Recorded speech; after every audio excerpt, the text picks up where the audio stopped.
May 27th. Interview Bartholow, Shining Blade leader. By Morrow. I cannot say with any certainty where the camp was that the Shining Blade led me to, for two reasons. The rebels had blindfolded me, and they courteously threatened me with death if I revealed the location of their base. Once the rebels had settled me in a tent and saw to my comfort, the man I'd travelled so far to see entered.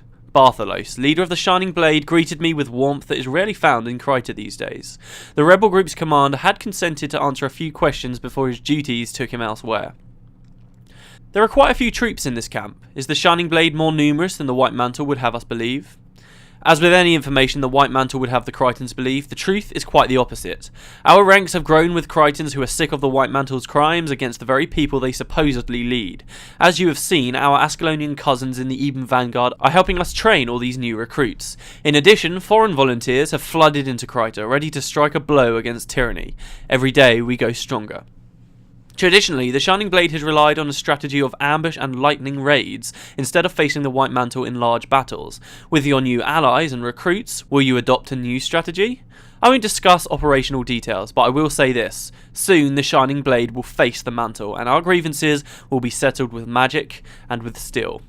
With that, Bartholow took his leave and returned to his duties. One could not help but be impressed by the man's certainty and resolve. So there was that. I thought I'd let you guys know that it went well since I spent so long talking about it. What else was there? Oh yeah, there was something weird that happened on Guild Wars 2 Guru actually.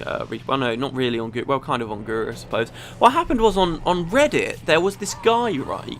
And he started talking and saying that he was an ArenaNet employee, okay? And I know what you're thinking. Oh, anybody can just pretend that they're an ArenaNet employee, and I'm sure it's happened a million times before, right? So, you know, don't get me wrong, I'm not assuming here that he is.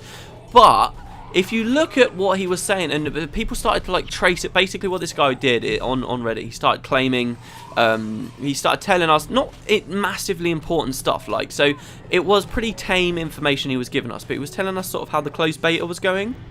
He said that the first phase of closed beta testing started sometime like the 12th of December or something, and it ended the 30th of December. He said that another wave of closed beta testing would be starting soon. He's kind of just said some quite tame information. If you look at the profile that he posts from, and I'm under the impression that he has a Guild Wars 2 Guru profile as well. Here, we're going to kill Khan here. This is the Jade Armor with the guy. You can actually see Corill's up there.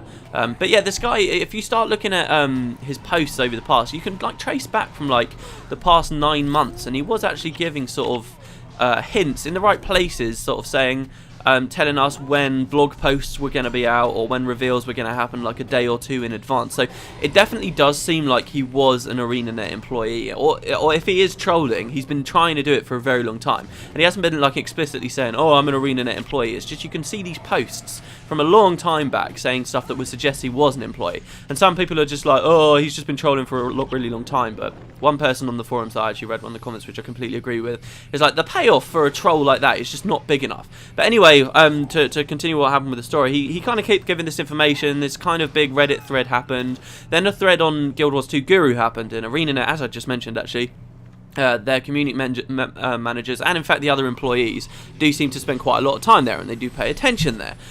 So what happened was that this thread started on Guild Wars 2 Guru, and then later on the guy on Reddit was like, oh, well, no, I've been fired. And he like started telling everyone he'd been fired because the thread had blown up on Guild Wars 2 Guru, and everyone knew that he'd been given beta information. And then he started saying, oh, I didn't think I'd been given out that much information. But so I haven't read this story, or I haven't been reading these threads for a couple of days now actually, so I don't know whether it's concluded or not just yet. But yeah, very, very interesting. I'm wondering sort of what's going on. The closed beta information, the most interesting thing I think to most people was that he said that the game is essentially, he did sort of hedge this comment by saying, well, hold on one second, I'm not actually a developer, so I don't handle these things too much. But he did say that as far as he's aware, the game is essentially feature complete, although some of these features may be not finished at the moment, like let's say for instance guilds may not be 100% complete. But however, the game is indeed feature complete at the moment, and it's looking good, and it's just a matter of polishing it up. But then again, people have been claiming that, people have been saying that, and people have, and I'm not one of these people, but people have been saying ever since the first demo, oh look, Guild Wars 2's feature complete, look at it, and because they see that, you know, like one area, the area that they released for the demo is looking fantastic, and it's looking really good. Well, you've got to hold on for a second there, guys, because let's face it, that's just one area. It doesn't mean that all the places, I mean, I'm sure when they were originally developing Guild Wars 2, and for a very long time, they wanted to put the Fire Island chain into the game because they did all that lore with what was happening with Rurik's sword there. But then that kind of got written out because they were like, oh shit, we've got too much stuff. Same with the Crystal Desert. You know, just because they polished one area doesn't mean that the game's feature complete. But people have been claiming, hey, look, the game's feature complete for a very long time, so I don't know. I'm going to take it with a pinch of salt. I'm not even convinced that this guy is an ArenaNet employee. But whatever, I've talked so much about that, but whatever, for such a minor point. But yes, it's kind of interesting, I suppose a little bit of controversy there about when the game's going to be going into open beta. I have adjusted. I said for a long time that the game would be out around about April 2012. I've been saying that for a very, very, very long time. I think it might be a little bit later than that now. I'm not so convinced it will be on Guild Wars 1's birthday. Maybe it'll be around May. I would like it to be May because that's when my birthday is. That would be pretty awesome. But still, I am still looking for an early 2012 release, definitely, or you know, Q2, maybe Q3, something like that. But yeah, so it's quite interesting. What else happened?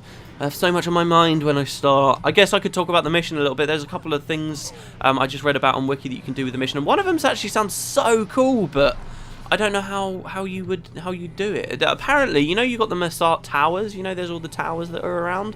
Apparently, you can actually ride. Come on, MOX, get back, buddy. What you'll actually see here is, it might look like I'm kind of banging my head against a brick wall here. Basically, you keep getting patrols moving up. They don't instantly move up, but it tempts you. Basically, you see Kirill there, and you're like, oh, we can kill Kirill. All right, go, go, go. Well, no, actually, you want to be a little bit more careful than that, because the truth is, loads of patrols keep coming in. In fact, when you start fighting Kirill, more patrols start coming in when he gets to different thresholds of health. And he's got an interesting skill called Sacrifice Pawn, which is such a cool skill. It's a monster-only skill, definitely. It would never be a... It would be amazing if it was a skill players could use. But what it does is you target an ally, and when you cast it, it instantly kills that ally and heals you up for a lot, which is pretty cool. I guess it's a little bit like a targeted taste of death, but works on anyone, which is pretty cool. Is that actually the last of the patrols there? Thing is, if you're in a super powerful team, you can get caught out here because you can kill the patrols too quickly, and you'll think, oh right, it's clear, and you'll walk up, and then a bunch more patrols will come in around the side. He is quite dangerous, so what I'm going to do here is flag my people out. You know, I've got my new mouse, but I still haven't reflagged all of my keys here in Guild Wars, which is a bit bad. Okay, so let's aggro these guys. But yeah, there's a tower. Apparently a Massart tower you can get into on this mission. I mean, how cool is that? I have no idea where it is or how you can get to it. It certainly does sound interesting.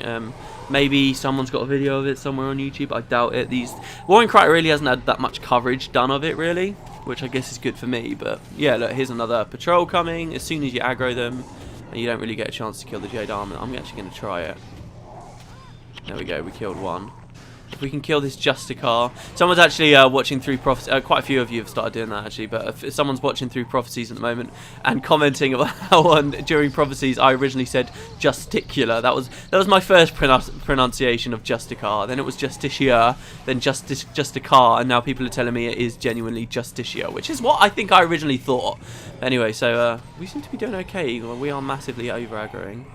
Kirill actually isn't fighting us at all, which I suppose is good. We can take out all of his peons. The way to do this without sort of going through all this mess, which is what I'm doing, that I mentioned vaguely as we started. No, look, there's two patrols there. I want to get back. Get back. Everybody run. Yeah, the way to do it is you can like flag up right behind Kirill on that balcony that he's at. And what happens is once you get up there and you've aggroed him and all these extra patrols start to come, you're basically safe from them as long as you're careful. The problem with doing that, and I specifically remember trying this before, the problem with it is a few of those guys have got some quite nasty AoE, specifically the Jade Cloak that's up there. And obviously that means if you've just flagged everyone, they will go into one tight location and you can just get knocked out. not a mission that you can die on, actually. This isn't something that I've mentioned. I think I've mentioned that you can die. You can die on these missions, right? You can die on them and you'll resurrect just fine. But there's no res shrines here. Some of you might have tweaked. You might be thinking, oh shit, yeah, there's no res shrines, but what's going on there?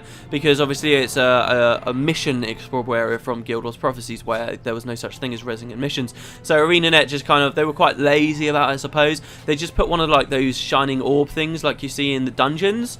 They just kind of put one of those there and they're like, oh, hey, okay. Okay, right, so you just res here. So basically you res exactly where you start the mission, which is where Zhai Zhao Tai is on this occasion, down there on the beach. They didn't actually make much good use of the space on this mission, I suppose, because you never get to walk over there. You just end the mission here. You don't have a reason to walk over there or anything like that. So yeah. Speaking of the dungeons, actually, we did another dungeon today, Sunday, as I said, so we did another one last night. It went really well, actually. I'd been asking basically all week in all the videos all week, hey, people, bring Elementalists, and everybody did. We had enough Elementalists for a full team of Elementalists, which is awesome. But the thing is, it was also Shards of Ore, and going into the mission, you'll hear me, I basically say, oh, it's a really hard mission, or it's a really hard dungeon, you've got to be careful in this one. This one can screw you over if you're not careful. Then we proceed, so basically what happened was, I'm Matt, obviously, so I wasn't an Ellie. I promised a guy who was a Dervish spot, and then we had our two backliners, so we ended up not having a full team of Ellies. However, we had enough to kick some serious arse, and I brought a build that uses one of the new Ellie skills, so it went really well. I said to everyone at the end of the dungeon, and I'll be saying it in the commentary there, continue bringing Ellies. This video will probably be going up today, or maybe this might be part 2 of this video actually by now, so it might not be up today. But anyway, I'm still well up for the Ellies. We might just keep doing this for the rest of the dungeon series because it went so well. We were just nuking people down so fast. It went brilliant. Shards of Ore is a really good dungeon, actually. I'd forgotten how much I enjoy that one. I keep saying it, but it's one of those that now I'm looking at, I'm thinking, hey, this dungeon's pretty sweet. Maybe this is my favourite. I don't know, though. I don't know.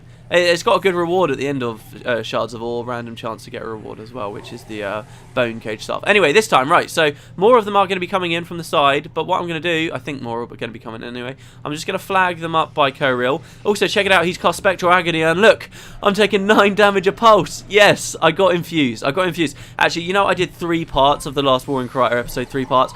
I immediately after filming those turned around and went, right, I'm getting infused, I'm going to go do it. So but by the time I'd filmed those 3 parts, there was actually a part before that still hadn't been uploaded for War in Kryta. So I'm like, oh my god, I've had 4 videos, literally 4 videos worth of people screaming infused at me. I love you guys for doing that, like just so many comments, and I'd actually been infused the whole time. But we are infused, yay for that, no more having to think about that. I actually left in a comment that I was considering for a while, or was this a comment or was this in a video? I can't remember. I was considering for a while, so you'll see here, look, they're actually all back there.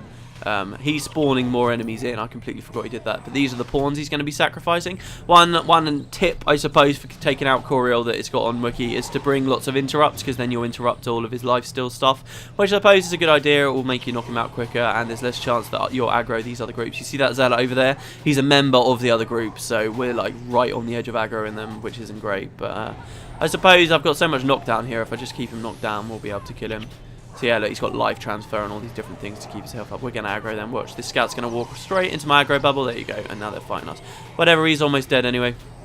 If we keep him on the floor. So yeah, we're infused. That's good. Yeah, but what I was going to say, sorry, is that I was considering for a while, where it had gone on for so long, I was considering maybe not infusing the whole time and then fighting in the last mission. I completely told you what the last mission was there. I completely spoiled it. Fighting in the last mission right at the end there without even being infused and be like, oh, it's because in law nobody's infused. But the truth is, that is quite a hard mission. Oh, look at this Earthshaker. Oh, amazing.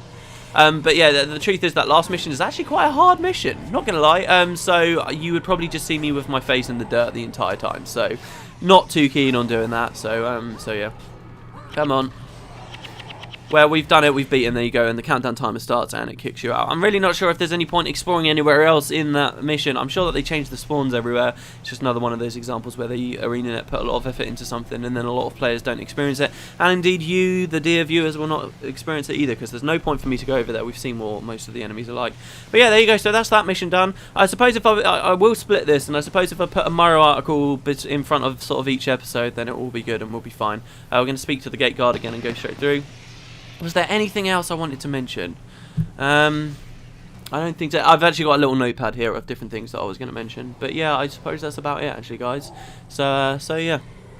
We'll speak to Salma and finish this one up, and things are going to change up a little bit now actually after this, so we're going into what I'd kind of call the last phase, I suppose. She says, excellent news, Peter. Now 3 Massart have been eliminated and 4 remain. See, this is quite weird. They like throw that out there. They're just like, oh yeah, we always knew that there were 7 Massart. Did we always know that? Like, shouldn't that have been established already? Apparently 7 Massart are there. Those are the 7 that actually participate in War in Kryta. Okay, the War in Kryta kind of makes it sound like they kind of dangle this carrot in front of you, I feel, and they're like, oh, we're going to destroy all of the remaining Massart. No, these are just the ones that actually participate in the War in Kryta. I suppose some Massart, after being nearly wiped out by the Titans because of us, were like, no, screw the humans, we're not going to interact with them for a while. And in fact, you'll remember, shit, I always forget his name. Isn't it Lazarus the Dyer? I think it's Lazarus the Dyer, the guy from Eye of the North. He doesn't actually show his ugly mug in all of War in Kryta. He's not there. He's not a character that appears or has any relevance at all in War in Kryta. He's still hiding out there, and he still says countless generations will suffer. He's sort of the Guild Wars 2 side of things. So there are other Massart around, but there are only 4 left for the War in Kryta. We're really ramping up to the end now, actually. I feel like I should have mentioned this already, but we're in the last section now. So 4 remain if our intelligence is accurate. But this news of Mantle forces amassing in Demetra is troublesome. It's a holy place for the White Mantle, being the site where Saul D'Alessio pushed back the Char. I suppose we can only wait for word from Dinas and hope he doesn't come under suspicion.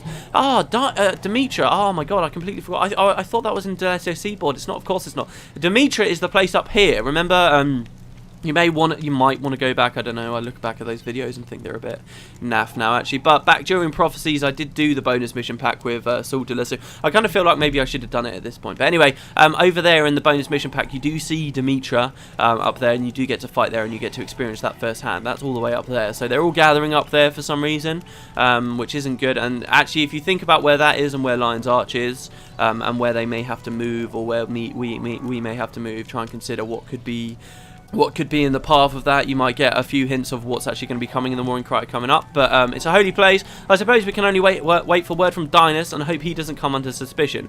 His work has been crucial to our cause. So I like this stuff with lots of spies, because if you remember in Prophecies, there was all this kind of storyline to do with spies and stuff, which was pretty cool. His work's been crucial, you know, with Marcus being the spy for the Shining Blade and stuff. I always loved that part of the story. I always really loved sort of the leaders of the Shining Blade and how they operated and stuff, but there was never enough depth went into while you're in the Maguma jungle. There were just kind of these vague side quests and stuff that you could do, and it kind of just sort of fell apart pretty quickly, and then it sort of jumps you straight into the Crystal Desert, which is completely apart from all the stuff with the Shining Blade. And then by the time you get to the Southern Shiver Peaks, like, the story changes up again back to the Civil War of the Dwarves. But anyway, I'm getting off topic. His work's been crucial.